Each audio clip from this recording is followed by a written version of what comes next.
प्रिय विद्यार्थियों, नमस्कार। आज जिस विषय पर चर्चा करने जा रहे हैं वह विषय है भारत में मानव प्रजातियाँ। विश्व स्तर पर जो प्रमुख मानव प्रजातियाँ हैं उनके बारे में हमने पिछली कक्षाओं में चर्चा की थी। आज भारत की जो प्रमुख मानव प्रजातियाँ हैं, वैश्विक स्तर पर जो प्रजातियों का वर्गीकरण हुआ है उनमें से भारत में कौन कौन सी प्रजातियाँ जो रेसेस है वो विद्यमान हैं और भारत के किस क्षेत्र में वे निवास करती हैं, ये आज का जो हमारा वीडियो लेक्चर है उसकी विषय वस्तु रहेगा।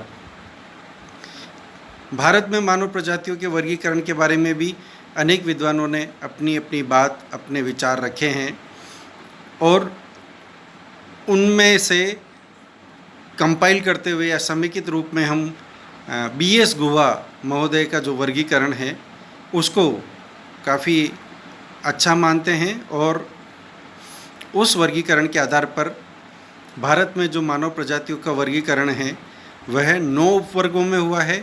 और अगर मुख्य वर्गों की बात की जाए तो उन्होंने 6 मुख्य वर्गों में भारत की प्रजातियों को वर्गीकृत किया है। हेडन महोदय ने भी अपना वर्गीकरण दिया है, अन्य अनेक समाजशास्त्रियों ने, विद्वानों ने अपना वर्गीकरण दिया है, पर बीएस गुहा महोदय के वर्गीकरण से हम भारत में मानव प्रजातियों के वर्गीकरण को आसानी से समझ सकते हैं। तो वह एक उदाहरण देकर के मैं अपनी बात आज रख रहा हूँ। उन्होंने 6 भागों में भारत की मानव प्रजातियों को विभाजित किया। सबसे पहले उन्होंने निग्रिटो, उसके पश्चात उन्होंने नॉर्डिक, प्रोटो ऑस्ट्रेलॉइड, भूमध्य सागरीय, चौड़े सिर वाली पश्चिमी प्रजातियाँ और मंगोलॉइड, इस प्रकार के 6 भागों में भारत की मानव प्रजातियों को गुहा महोदय ने विभाजित किया था। इन प्रजातियों की जो शारीरिक संरचना है, जो इनके लक्षण हैं, उनका हम विस्तार से वर्णन पहले कर चुके हैं। आज के अध्ययन में हम ये देखेंगे कि ये प्रमुख प्रजातियाँ गुहा महोदय के अनुसार भारत में कहाँ कहाँ पाई जाती हैं, कहाँ कहाँ इनका अस्तित्व है। तो उन्होंने सबसे पहले चर्चा की निग्रिटो प्रजाति की। तो निग्रिटो प्रजाति का जो वर्तमान में आवास क्षेत्र है वह अंडमान निकोबार द्वीप समूह को मुख्यतया माना गया है। साथ ही ट्रावनकोर और कोचीन, ये जो दक्षिण भारतीय क्षेत्र हैं, इन दक्षिण भारतीय क्षेत्रों का जो एक प्रकार से जो रिमोट एरिया है, दूरस्थ क्षेत्र है, उस दूरस्थ क्षेत्र में कुछ प्रजातियां पाई जाती हैं। तो उन प्रजातियों में और साथ ही अंडमान निकोबार द्वीप समूह की जो विभिन्न जनजातियां हैं वे निग्रिटो प्रजाति के अंतर्गत आती है, ऐसा गुहा महोदय ने अपनी बात रखी थी।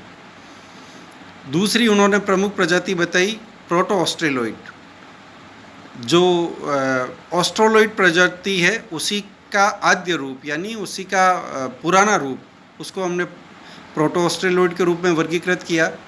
और ये जो प्रोटो ऑस्ट्रेलॉइड प्रजाति है यह भारत के दक्षिण भारत के क्षेत्रों में विशेष तौर पर पाई जाती है। दक्षिण भारत की जो अधिकांश जनजातियां हैं वह प्रोटो ऑस्ट्रेलॉइड से ही निकली हुई हैं, ऐसा बीएस गुहा महोदय ने अपनी बात में रखा था। तो दूसरी जो प्रमुख जनजाति है, जो प्रमुख प्रजाति है वह है प्रोटो ऑस्ट्रेलॉइड। तीसरी प्रजाति जिसका उन्होंने जिक्र किया है और वर्गीकरण किया है वह आ जाती है मंगोलॉइड।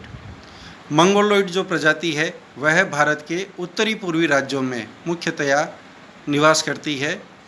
उस मंगोलॉइड प्रजाति को भी उन्होंने 2 भागों में विभाजित किया, पैलियो मंगोलॉइड, पूरा मंगोलॉइड और टिबेटियन, तिब्बती जो क्षेत्र है।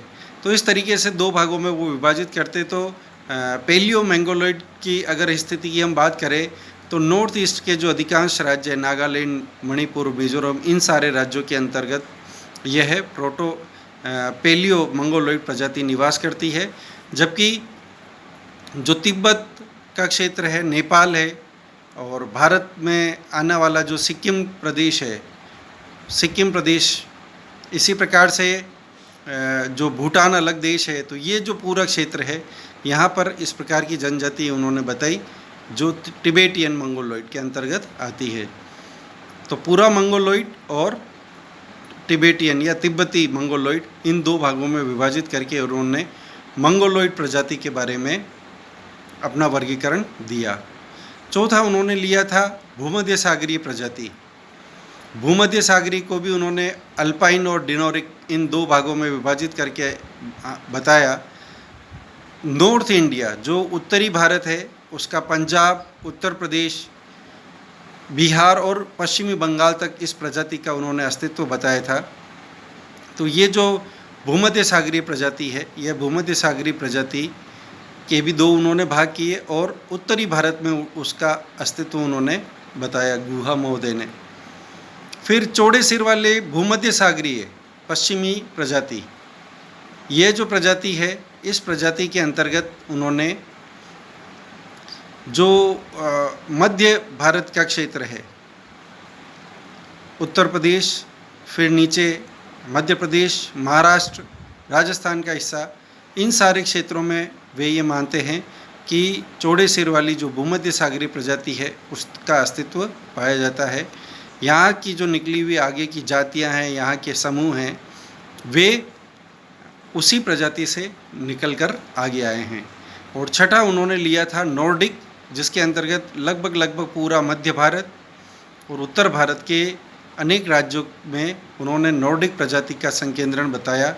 और इंडो आर्यन, इसको उन्होंने एक दूसरा और नाम दिया था इंडो आर्यन, यह उनकी परिकल्पना थी। जैसा कई समाजशास्त्रियों ने पहले अपनी चर्चा में कहा है कि आर्य बाहर से आए थे, तो ऑस्ट्रेलोइड जो प्रजाति है वो द्रविडियन है और जो नॉर्डिक प्रजाति है वो इंडो आर्यन के रूप में भी उन्होंने उसको नाम दिया था। और उनकी यह मान्यता थी कि यह प्रजाति बाहर से आई और वर्तमान में भारत के जो उत्तरी और मध्य भारत के जो अधिकांश प्रांत हैं उन प्रांतों में ये नॉर्डिक प्रजाति निवास कर रही है।